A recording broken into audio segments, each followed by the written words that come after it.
So think you're gonna buy a CGM machine, slap it on, and you're gonna get at it and just start seeing amazing results. Well, you will be wrong, and I wanna tell you why. All right, guys, so I wanna talk to you guys about two things. One, let's talk about the CGM and the differences in CGMs, and then let's kind of talk about what I have found with the CGM. With me wearing it now, I'm on day 4. Okay, Signos is the CGM I went with, and I'll kind of talk about that too as well. So starting off, guys, CGMs, it's a continuous glucose monitor. By far the best wearable item you can have in fitness, I believe right now. It's gonna revolutionize how fitness is done as long as some of these things kind of go in place. So I believe though it's gonna be extremely important when it comes to nutrition and teaching people customized nutrition for themselves, okay? With that being said, there's a lot of options out there, and what it comes down to and why I picked Signos, and there's a couple other ones out there that are not too bad, but it was the software and the coaching aspect that I think that these things are so vital. You can get a CGM machine for very little money, and then you are having to be Rain Man and determine all the data, okay? With the proper software companies that cost a little bit more money, you are gonna help get coaching along the way, and then if you have a fitness instructor, dietitian, someone of that understands these numbers, they can monitor your stuff anywhere at any point in time, and they can help you along the way. So I think that it is gonna be super important not just to use the technology, but to have a human being help you interpret the technology. So the software, again, is huge, but the software only works if you're willing to log some of the information. Here's why. The software that I chose, and the reason why I picked it, is that it has replaced MyFitnessPal. It's replaced a lot of other things that you don't need that are maybe apps you're already paying for, okay? And inside of this software that Signos has, you're able to do it all. And I'm able to monitor my clients that are using it currently and watch them minute by minute, every 5 minutes actually. I'm able to check their blood glucose levels, and I'm actually able to get notifications and alert whenever they hit spikes, and I can send them information on how to adjust, okay? So that's kind of in a small nutshell what a CGM machine does. Is it's monitoring your glucose every 5 minutes, and people often look at the price and think it is astronomically high, okay? But here's the thing, it's roughly 288 pricks you would do a day, and somewhere in the neighborhood of 30 cents to 40 cents a test strip, roughly. So you're talking almost $100 a day for you to be able to do the same thing that a CGM machine does for you by putting it on one time, okay? So obviously you can lower that, but people that are doing the prick, they're often missing certain spikes, and I'll talk about how those spikes are being missed, because I did the prick and I was doing 12 sticks a day, and now I'm on the CGM and I wouldn't go back to the 12 pricks if you wanted me to, okay? So what have I gotten out of it so far? Okay, so one of the main things that I've kind of found out is my focus has been about leaning out and understanding nutrition and kind of testing some theories from a nutritional standpoint that I've used for years with clients. And every now and then I come across a client that says, hey, that's not working, or this is what I'm seeing, or I'm having this problem. Often the thing that happens is there's a lot of things that have happened in between that they can't relate to me, or they can't relate necessarily how they're feeling about something, okay? But this CGM machine kind of gets to the root cause of that. And so I wanted to see how this would impact me. I'm pretty good at noticing things that are happening and changing inside my body as they are. So I wanted to see if the CGM would pick these things up that I know to be true about myself. But I've learned this from doing a fitness competition years ago. And I want to see if there was anything new that maybe I can learn about how my body operates. And I found some interesting factors, okay?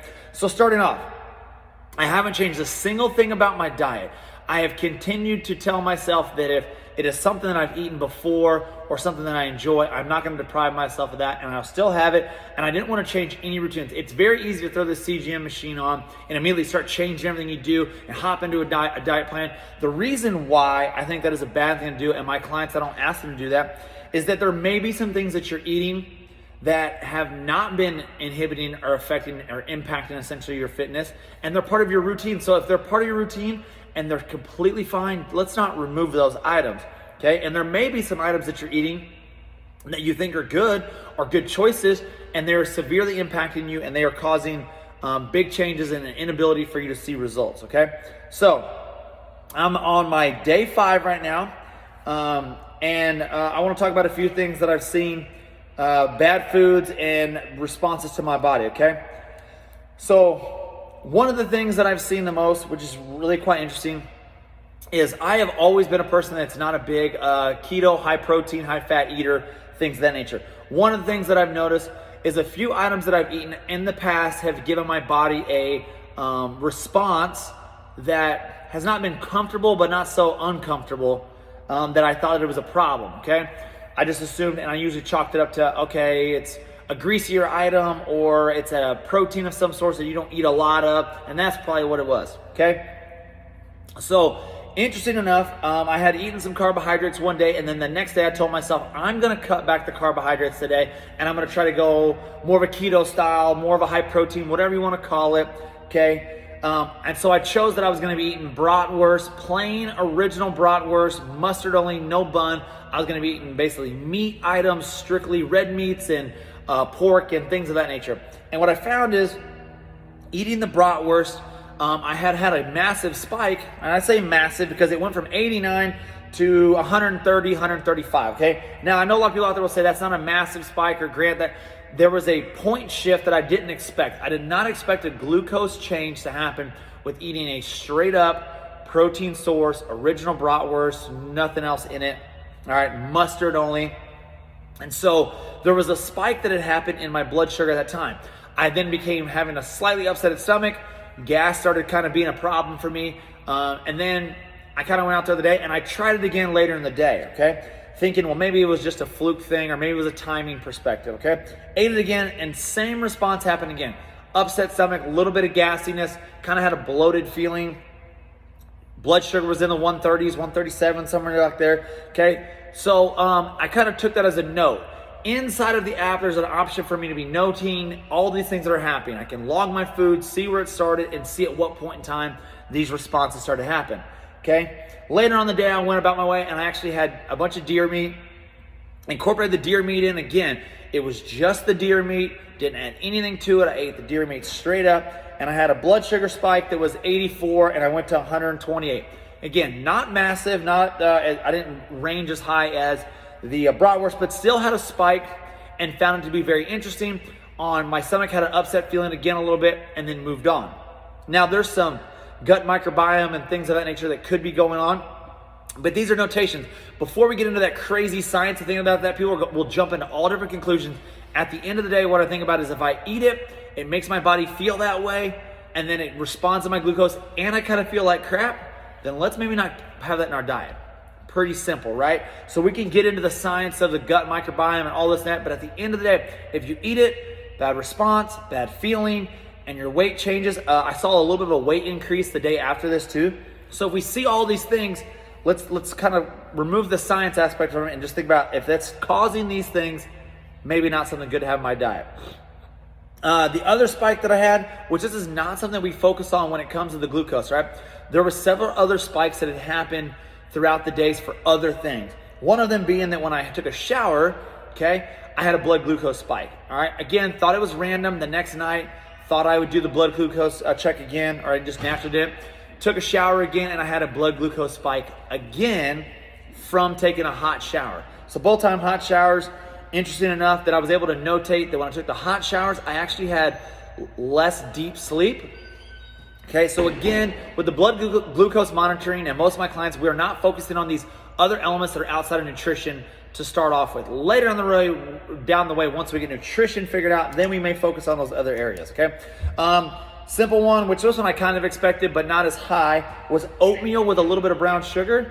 The oatmeal with a little bit of brown sugar took me from 90 to 165.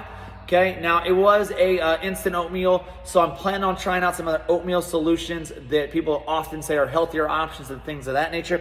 Again, these are options that I have always put into my diet and always had, and so I'm wanting to see if I need to manipulate these. Okay, another one that was interesting on the other end of the spectrum was I've always been a big pizza eater, and pizza has never made me gain weight. I've never felt bad off of it.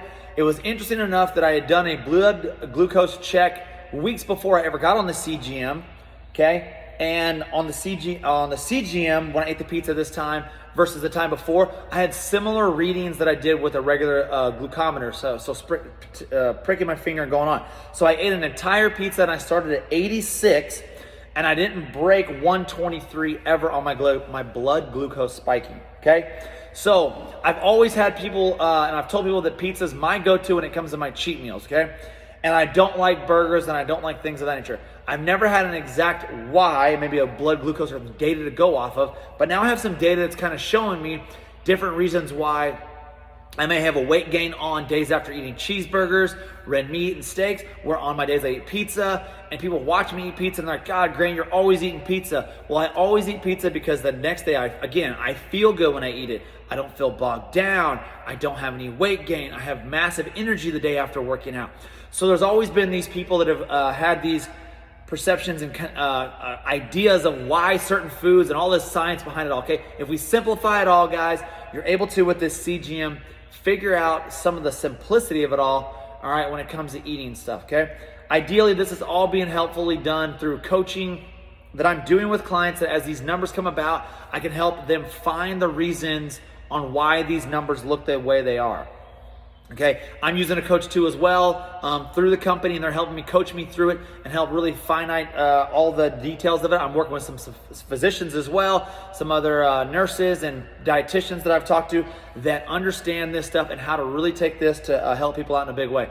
Hope this information helps, guys. Stay tuned. I'm only, again, on day 5, and I look forward to seeing how this journey goes.